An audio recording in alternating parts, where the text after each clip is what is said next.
նախագահների բանակցած փաստաթղթերը վատն էին, անորոշ էին, հա, Լեռնային Ղարաբաղի Հանրապետությունը չուներ ըստ էության կարգավիճակ, անորոշ չէր։ Բայց 2018 թվականին Նիկոլ Փաշինյանը հայտարարել է, որ ինքը սկսում է զրոյական կետից։ Ինչի հանգեցրեց այս զրոյական կետը։ Ախր, բայց ես նոր հիմա ձեր ինչի մասին էի ասում էի Սերժ Սարգսյանն է, ներողություն։ Սերժ Սարգսյանի թողած ժառանգությունը այն էր, ինչ 2019 թվականի փաստաթղթում կար։ Մի վարքյան, դե լավ, հիմա ինչ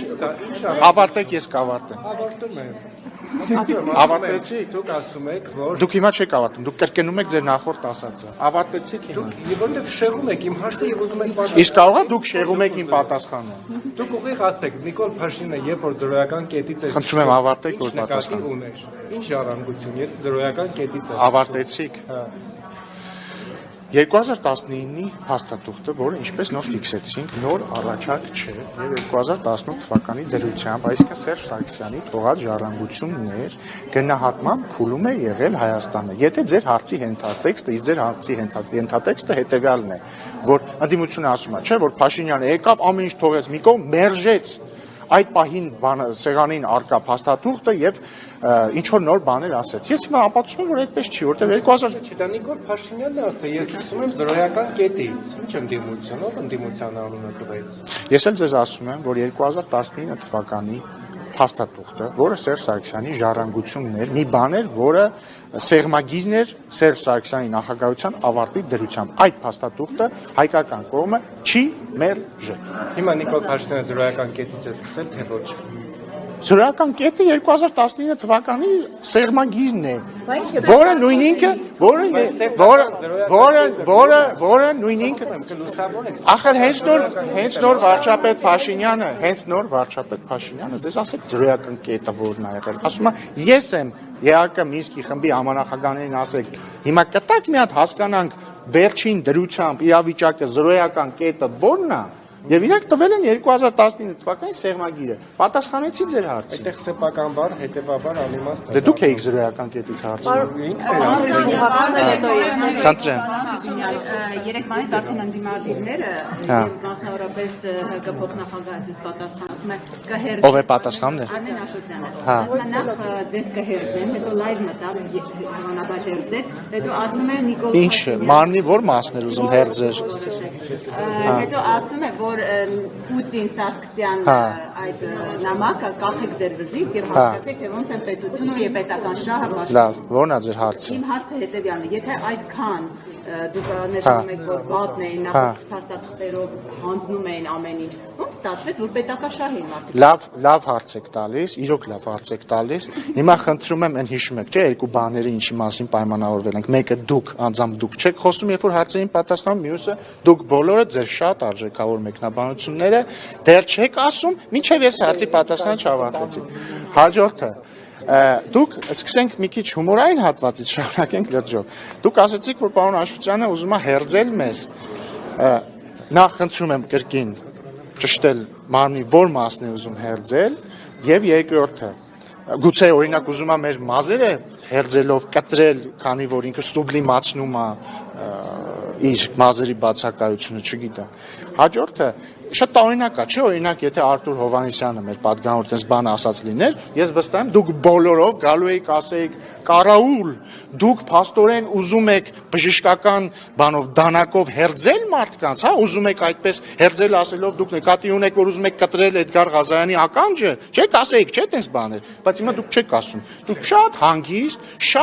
հանգիստ բան ինձ հիմա փոխանցում եք պարոն Աշոտյանի խոսքերը ու ձեր մոտ ընդհանրապես խնդիր չի առաջանում, սա էթիկայի խախտում է, սա բռնության իսկ կարող է Արտուր Հովհաննիսյանը քաղաքականապես ուզում էր կտրել մարդամեկի ականջը։ Դրա համար խնդրում եմ սպառնում եք, ասում է այո, սպառնում։ Լավ էլի։ Դրա համար խնդրում եմ լինել հետևողական, չէ, դա կներեք, Այսինքն երբ որ հերթը գալիս է, ձեզ դուք ասում եք բովանդակային, բայց երբ որ քաղաքացիական պայմանագրից մեկը ֆիգուրատիվ լեզու է օգտագործում, ասում ականջները կկտրեմ, դա արդեն բան է, ցեղասպանությանը հավասար բան է։ Սա ֆիքսեցինք։ Չէ, որովհետև հերձելու դեպքում կտրում ես մի բան, ականջ կտրելու դեպքում էլի հերձում ես մի բան, բայց այդտեղ կոնկրետացված է։ Հաջորդը։ Հիմա ներողություն, ախր պայմանավորվել ենք, չէ՞։ Պայմանավորվել ենք, չէ՞։ Հիմա հաջորդը։ Հիմա արդեն գամ բովանդակային դաշտը։ Տեսեք, դուք մեջբերեցի Կաշոջյան, բայց ես տեսա նաև Շարմազանովի հայտարարությունը մոտարապես նույն գծի մեջ, որ տեսեք փաստորեն Սերժ Սարգսյանը ինչ հայրենասեր էր, որ հայկական կողմի կարմիր գծերն էր նշում Լավրովի պլանի վերաբերյալ, որովհետև հիշում եք Սերժ Սարգսյանի նամակի մեջ ինքը ասում է Լավրովի առաջարկները, թե ինչ, այդ բառը չեմ հիշում, բայց Լավրովի պլանն է կատարում։ Նախ ֆիքսենք էլի Սերժ Սարգսյանը ինչի մասին է գրում այդ նամակը, ու ինչ է գրում։ Սերժ Սարգսյանը այդ նամակը մեջ կա ժամկետ էլի, գրել է 2016 թվականի օգոստոսին։ Եթե տեսել եք հրապարակված փաթեթում, ինչ է հրապարակված է, այդ թվում 2016 թվականի առաջարկները, բայց եթե ուշադիր եք եղել, այնտեղ մի առաջարկ չի, կա 2016-ի հունվարի առաջարկ, այսինքն հունվարի տարբերակ, հունիսի տարբերակ, օգոստոսի տարբերակ։ Հիմա Սերժ Սարգսյանը այդ նամակով ամենայն հավանականությամբ պատասխանում է 2016-ի օգոստոսի տարբերակին։ Ինչ է ինքը ասում։ Ինքը, եւ ձեզ ուզում եմ հիշեցնել, 2016 թվականի օգոստոսի տարբերակը գրեթե ոչնչով չի տարբերվում 2019 թվականին ներկայացված սեղմագրից։ Այսինքն մինիմալ տարբերություն։ Ինչ է ասում Սերժ Սարգսյանը։ Ինքը ասում է, որ սա լավ տարբերակ չի։ Ասում է, սա լավ տարբերակ չի։ Ինչի, որովհետեւ ինքը ասում է, այս տարբերակով հայկական կողմը անում է իրական ռեալ հողի վրա զիջումներ, զիջում է տարածքներ, Ադրբեջանը չի անում որևէ իրական զիջում։ Ասում է, Լեռնային Ղարաբաղի միջանկյալ կարգավիճակի հարցը թողում է լիակատար լղոզված։ Ասում է, որ Լեռնային Ղարաբաղի կարգավիճակի վերաբերյալ, վերջնական կարգավիճակի վերաբերյալ հանրաքվեի հարցը թողնում է լրիվ լղոզված։ Ասում է, ես վստահ եմ, որ եթե մենք այդ շրջաններից դուրս գանք, Ադրբեջանը չի պահելու որևէ պայմանավորվածություն եւ հաջորդ փուլով մյուս տարածքների վերադարձա ուզելու։ Ամենավերջում ինչ է ասում։ Ասում է, եթե ուզում ենք Լավրովի տարբերակ աշխատի, պետք է, որպեսզի Ադրբեջանը համաձայնվի հետեւյալներին։ Այդ հետեւյալները որոնք են։ Ասում է, համաձայնվի, որ հստակ պիտի ֆիքսվի, որ Քելբաջարի ու Լաչինի շրջանները մնում են Լեռնային Ղարաբաղի վերահսկողության ներքո։ Սա ինչ է նշանակում, որ այն պնդումները, որ իրանք անում են, տեսա երեք Լևոն Զոհրաբյանն պնդում անում, թե իբր 2015-ի փաստաթղթով Քելբաջարը եւ Լաչինը մնում էին հայկական կողմի վերահսկողության ներքո։ Սերժ Սարգսյանը 2016-ի նամակով ապացուցում է, որ այդպես չի, որտեղ ինքը ասում է պարտադիր է, որ ֆիքսվի հստակ, որ մնում է։ Ինչի է Սերժ Սարգսյանը դա ասում, որտեղ եթե ուշադրություն եք դարձրել փաստաթղթերին, այդ փաստաթղթերից ուղիղ չի բխում, որ Քելբաջարի եւ Լաչինի շրջանները հանած միջանցքը իհարկե մնում են Լեռնային Ղարաբաղի վերահսկողության ներքո։ Այդտեղից ընդհանրապես այդպիսի բան չի բխում, ու եթե ուշադիր եք եղել 2018 թվականի Կրակովի փաստաթղթում գրած է, որ Քելբաջարի շրջանը մնում է ԵԱՀԿ-ի անցումային մոնիտորինգի ներքո։ Անցումային գիտեք ինչ է նշանակում։ Երբ որ կա մի բան, կա անցումային շրջան, ու այդ մի բանը փոխակերպվում է այլ բանի։ Պարզա, չէ՞։ Այսինքն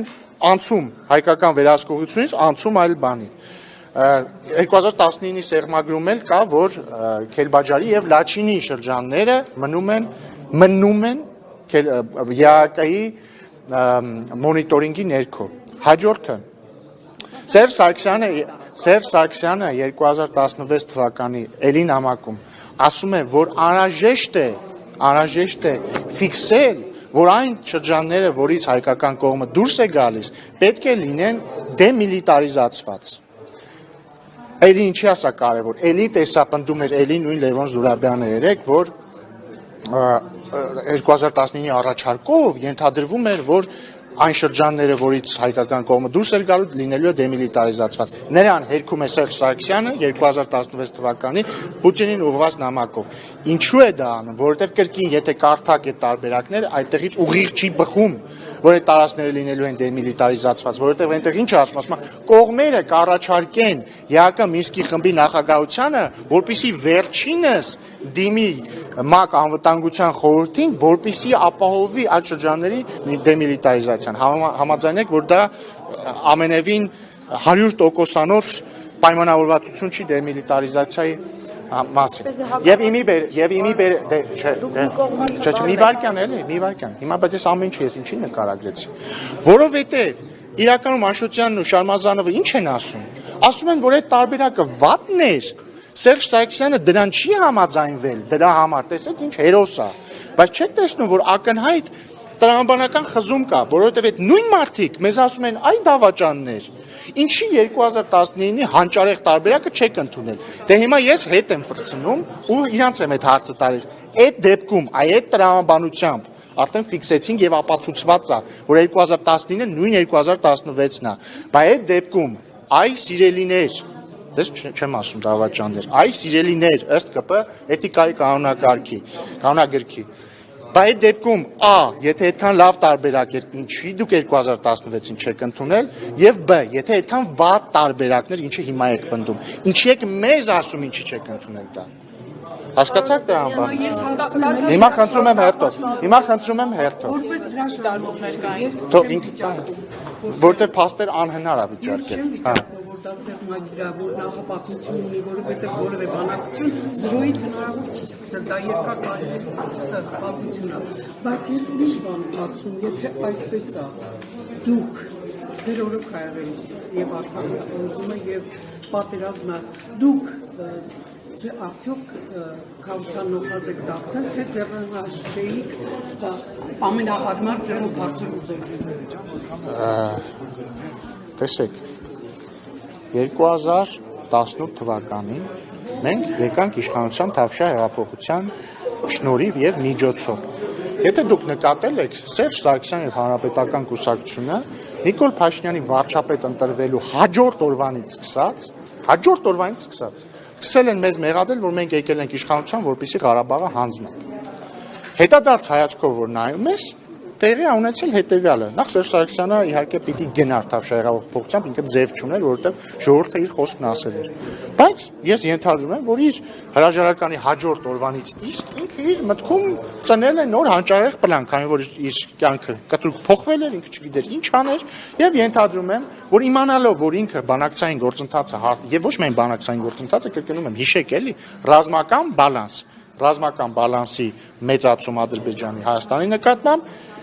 Ռոբերտ Քոչյանի եւ Սերժ Սարգսյանի ընտանիքների ընտանեկան բյուջեների մեծացում մեր մյուս բոլոր քաղաքացիներիս նկատմամբ, այսինքն համամասնությունը Հայաստան, Ադրբեջան, Հայաստան ռազմական բյուջեներ եւ Սերժ Սարգսյանի եւ Ռոբերտ Քոչյանի ընտանիքներ ընդդեմ Հայաստանի բնակչության։ Այս երկու պրոցեսները իրար հետ գնացել են։ Եվ 2018 թվականի դրությամբ ինքը տեսնում էր, որ բերել է փակուղի, ինքն է հայտարարել այս դահլիճում, ազգային ժողովում ասել է փակուղումը։ Տեսել է, որ բանակցային գործընթացը փակուղիում է, տեսել է, որ ռազմական բալանսը խախտված է, ինչը իդեպ ինքը գրում է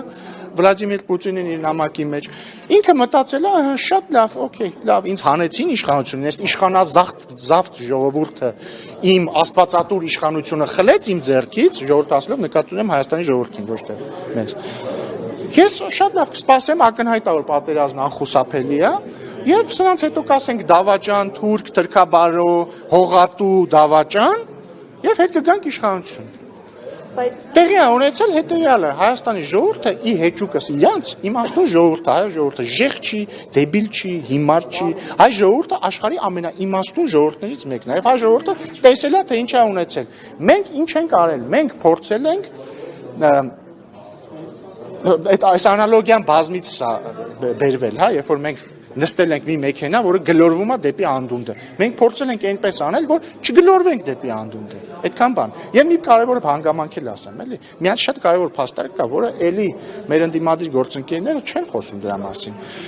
Նույնիսկ եթե Սերժ Սարգսյանը 2016 թվականին ընդուներ սեղանին արկա փաստաթուղթը, կամ նույնիսկ եթե մենք այդ նույն փաստաթուղթը ընդունեինք 2019 թվականին։ Ինչ է ստացվում, ինչ է բխում Սերժ Սարգսյանի նամակից, որ արդյունքում հայկական կողմը ադրբեջանիներ վերադարձնելու 5 շրջանները, Հայկական կողմը դուրս էր գալու Քելբաջարի եւ Լաչինի շրջաններից չհաշված միջանցքը։ Լեռնային Ղարաբաղի նախկին Լեռնային Ղարաբաղի ինքնավար մարզի սահմաններով տեղակայվելու էին սահմանապահները։ Լեռնային Ղարաբաղի միջանկյալ կարգավիճակ չէր լինելու, ապագայի հանրաքվեի հարցել անհստակ էր լինելու։ Իդեպ լավ միտքս ավարտեմ, շարունակեմ։ Խնդրում եմ ինձ ասեք, ռազմավարական տեսանկյունից ինչով էր դա տարբերվելու 2020 թվականի նոյեմբերի, ասում եմ ռազմավարական տեսանկյունից։ Ու առանց զոհերի, մի վարքան, չեք լսում ինձ։ Ասում եմ 2020 թվականի նոյեմբերից 9-ից հետո կար Լեռնային Ղարաբաղի որոշակի տարածք, որի շուրջ տեղակայված էին խաղաղապահներ, ճիշտ է։ Մի հատ լսեք էլի, դե թողեք։ Բայց մեկը եղավ 2023 թվականի սեպտեմբերը եւ մեկը Ադրբեջանը վերահսկողություն հաստատեց Լեռնային Ղարաբաղի նկատմամբ եւ մեկը հայերը լքեցին Լեռնային Ղարաբաղը։ Մի վարքան, թողեք կլինի մինչեւ վերջ ես ասեմ։ Չէ, որովհետեւ sense թեմաները ի հեճուկս ձեր սիրած ֆորմատի հնարավոր չի անընդհատ դանդաղ կներեք կարճ ասել, պետք է երկար ասեմ, որ համապարփակ լինի, լուրջ թեմաների մասին ենք խոսում։ Եվ հետևաբար, այն ինչ որ նկարագրում է 2016 եւ 19-ի փաստաթուղթը, ըստ էության, իր էությունը տեղի ունեցել 2020 թվականի նոյեմբերի 9-ից հետո, բայց մեկը դա չի բերել նրան, որ Լեռնային Ղարաբաղը մնա հայկական։ Հասկանում եք։ Մի վարքան ավարտում եմ, ես ձեր հարցերին էլ կպատասխանեմ, մինչեւ դուք կտաք այդ հարցերը։ Հաջորդը դուք ասեցիք չէ լինի առանց զոհերի։ Դա էլ է սխալ պնդում, որովհետեւ կրկին եթե տեղեր ունենալու ապագայում պատերազմ, ավելի վատ մեկնարկային պայմաններով, էլի այդ զոհերը լինելու էին։ Բայց դա ենթադրություն է,